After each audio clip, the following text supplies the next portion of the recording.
all management positions at the company are taken by women. So this is just as much about the types of jobs women do as it is about the struggle to get to the top. So will making companies go public with their gaps make any difference? Well, let's talk to Heather Melville, who's the chair of Chartered Management Institute and a senior executive at RBS. Thanks very much for joining us, Heather. Good morning. What do you make of all this then? We've had about 8,000 companies report so far. What do you think of what's coming out? So it's exciting because it's the first time we've ever done this in the UK, and I think the 8,000, I've been watching the numbers at the weekend just railing up, so there are lots of people, lots of activity going on while they're doing it. And I'm starting to think to myself, there's a reputation thing for the people who don't actually report. So we should really focus on those ones. The ones who've reported, it's a great start. And you say it's a great start. Is it going to make any difference? Because this is just the first step. You know, these companies are telling us about, quite a few of them, big gaps. Is that now going to make any difference to the way they behave in the future? So there's two things here. So there's one, there's a reputational, because actually they all want the best talent, and wanting the best talent means that these days now people can research the kind of organisations they're going to work for and actually decide whether or not they want to work there. But there's also the other side of that. It's also about making sure that the people who you do business with actually think that you're treating your staff fairly, because they have a choice whether or not they'll work with you or do business with you. Also, with these numbers, as I mentioned there, you're not comparing people doing the same jobs. So there's lots of societal things in this as well, aren't there?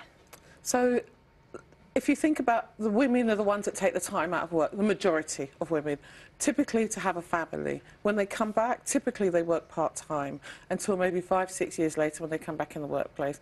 And one of the things that we realised through the research we've done at CMI, that is the time when women suffer the most in terms of their earning. So what we really need to do is start thinking about building the pipeline of talent. So great that we've got the stats and we're working on that now, but also what organisations need to be thinking about, we've got these stats, what are we going to do about it? How are we building the pipeline so we have got talent ready to go up into these roles? Because the reason there's such a big pay gap is because we don't have the same equal number of women in the same jobs at the top. This is not a new problem, though, is it? No. I mean, we've been talking about this for years, and particularly if you look at your sector, you're in finance, that's one of the worst offenders. Why are we still talking about it? So I guess one of the things, and I'm excited about it because I've been in the world of finance for 36 years, so I'm starting to see the wave that's happening. The fact that everybody is now looking at it means that they've got to take some action. If I think about my own organisation, 4 years ago we started on this journey whereby we put some real strong targets and some measurements behind there and some activity behind there to make sure we're building a pipeline so that by 2020 we will have 50% of women in senior roles. And so it's a journey that organisations have to go on. Do you think it's making a difference, though? Absolutely, absolutely. Just the fact that everybody is talking about this at the moment, every newspaper you open is talking about the pay gap, means that companies are having these conversations internally. And I think what's really important for those who have reported is that they make sure that they share with their staff the rationale behind the difference, so they just don't read about it in the cold light of day. I think, and that's the journey that we're on at the moment. And we heard Baroness Williams, the Equality Minister, on the programme earlier, and she said that businesses would be happy to give this information because they want to tackle it. Do you think they do? Do you think all businesses want to tackle this? Because it means a lot of hard work.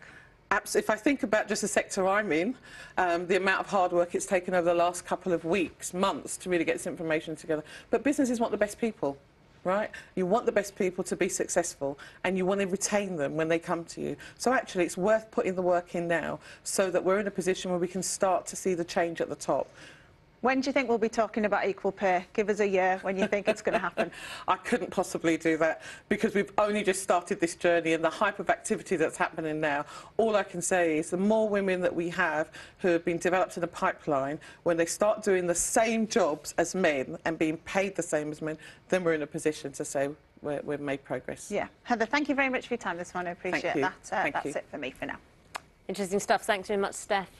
Time now to get the news, travel and weather where you are.